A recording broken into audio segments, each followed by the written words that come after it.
Holly Wells and Jessica Chapman, best friends who went missing after going to buy sweets one summer's evening 24 years ago.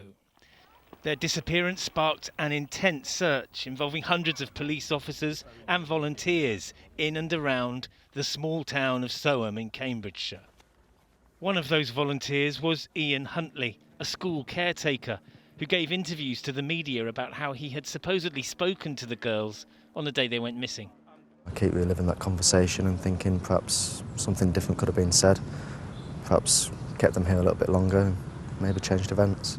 That was all deception. He had in fact lured them into his home, killed them and dumped their bodies in a ditch 10 miles away, where they were found 2 weeks later. After Huntley's conviction for double murder, Holly and Jessica's parents gave a press conference. The only thing that I'd like to say is that the next time I have to see him is like we saw our daughters, and that's in a coffin.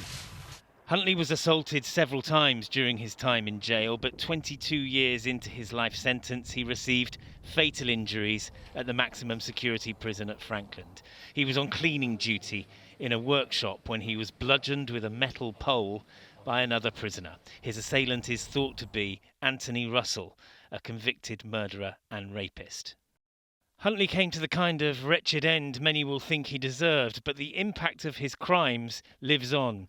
He had a history of inappropriate behaviour with young girls in his hometown of Grimsby, history which police in Cambridgeshire knew nothing about. A national police database has since been established to enable forces to access and share information. It was enormously damaging, really, to the reputation and confidence in policing, because it was about some basic failings in sharing intelligence.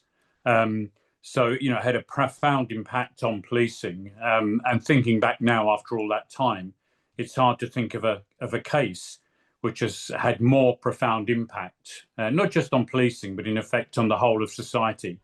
That Huntley had managed to find work as a school caretaker, despite his background, was another disturbing feature of his case. A whole new government body was set up in the wake of Holly and Jessica's murder to try to stop anything similar happening again.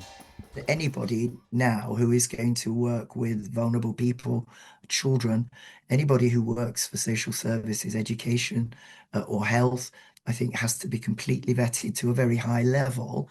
It's obviously, as we know, it's called the disclosure and barring service. So although it will be thin comfort to anyone who knew them, that is the legacy of those two deaths. Huntley's terrible crimes may have changed Britain, how it is policed and protected. But before all of that, they robbed two little girls of their lives and condemned the people who loved them to lifetimes of grief. Geraint Vincent, ITV News.